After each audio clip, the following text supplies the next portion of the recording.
ඔයාලා අහලා තියෙනවද ලෝකයේ ධනවත්ම පුද්ගලයා කවුද කියලා?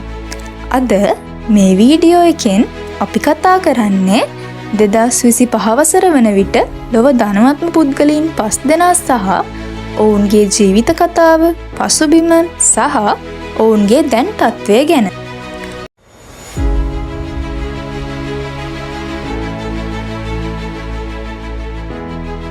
ලොව ධනවත්ම පුද්ගලයන් අතර පළමු ස්ථානයේ රැඳී සිටින්නේ ඉලෝන් මස්ක්. ඔහු දකුණු අප්‍රිකාවේ උපත ලබා ඇති අතර කුඩා අවදියේ සිටම පරිගණක අධ්‍යයනයට විශාල කැමැත්තක් දක්වා තිබුණා. ඔහු වයස අවුරුදු 12 දී වීඩියෝ ගේම් එකක් ප්‍රෝග්‍රෑම් කර ඇති බවද සඳහන් වෙනවා. ඔහු ZIP2 නමින් කුඩා තාක්ෂණික ආයතනයක් ආරම්භ කර ඇති අතර එමගින් PayPal නැමැති ඔන්ලයින් පේමන්ට් සිස්ටම් එකටද විශාල ප්‍රසිද්ධියක් ලැබී තිබෙනවා. ඔහු ඉලෙක්ට්‍රික් කාර් කම්පැනි එකක් වන ටෙස්ලා ආයතනය සමග අත්වැල් බැඳගත් අතර එපමණක් නොව SpaceX මගින් රොකට්ස් දියත් කර අභ්‍යවකාශ ගමනත් පහසු කර තිබෙනවා. ඔහු ෆියුචර් ටෙක්, AI සහ ස්පේස් එක්ස්ප්ලොරේෂන් වැනි දැවැන්ත ව්‍යාපෘති රැසක් දැනටමත් කරගෙන යනවා. ඔහුගේ මේ වන විට වත්කම ඩොලර් බිලියන 480ටත් වඩා අධික වන බවද සඳහන් වෙනවා. ලොව ධනවත්ම පුද්ගලයන් අතර දෙවනි ස්ථානයේ රැඳී සිටින්නේ ලෙරි පේජ්.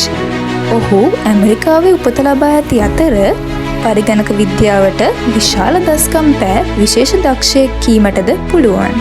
ඔහු ස්ටැන්ෆර්ඩ් විශ්වවිද්‍යාලයේ සර්ගී බ්‍රින් සමග Google සර්ච් එන්ජින් එක ඩෙවලොප් කර තිබෙනවා.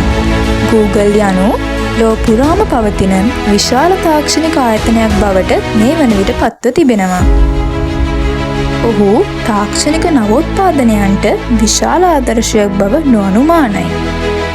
ඔහුගේ මේ වන විට වත්කම ඩොලර් බිලියන 260ත් ඉක්මවා ඇති බව සඳහන් වෙනවා.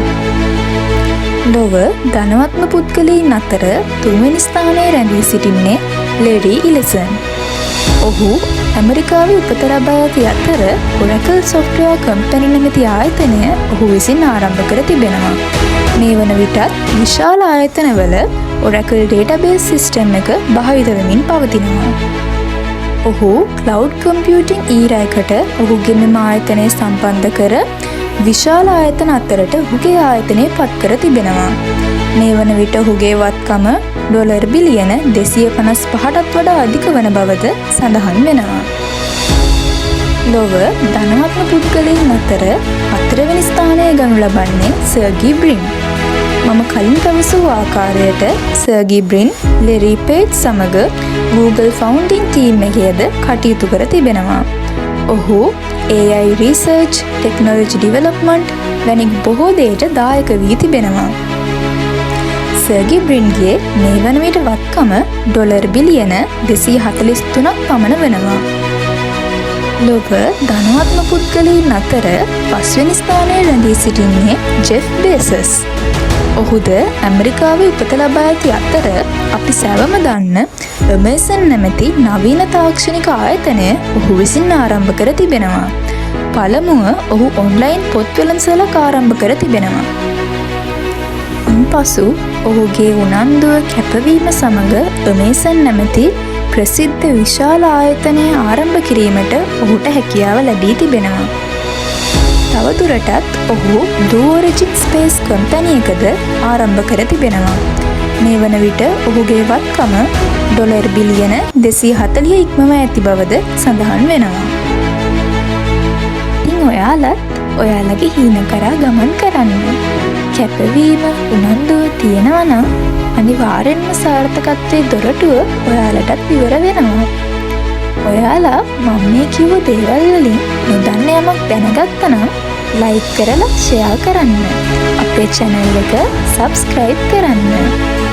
මේ වගේ වීඩියෝස් නැවතත් නැරඹීමට නම් bell icon එකත් click කරන්න. ස්තුතියි වීඩියෝව අවසාන වෙනකම් අප සමග රැඳී සිටියාට.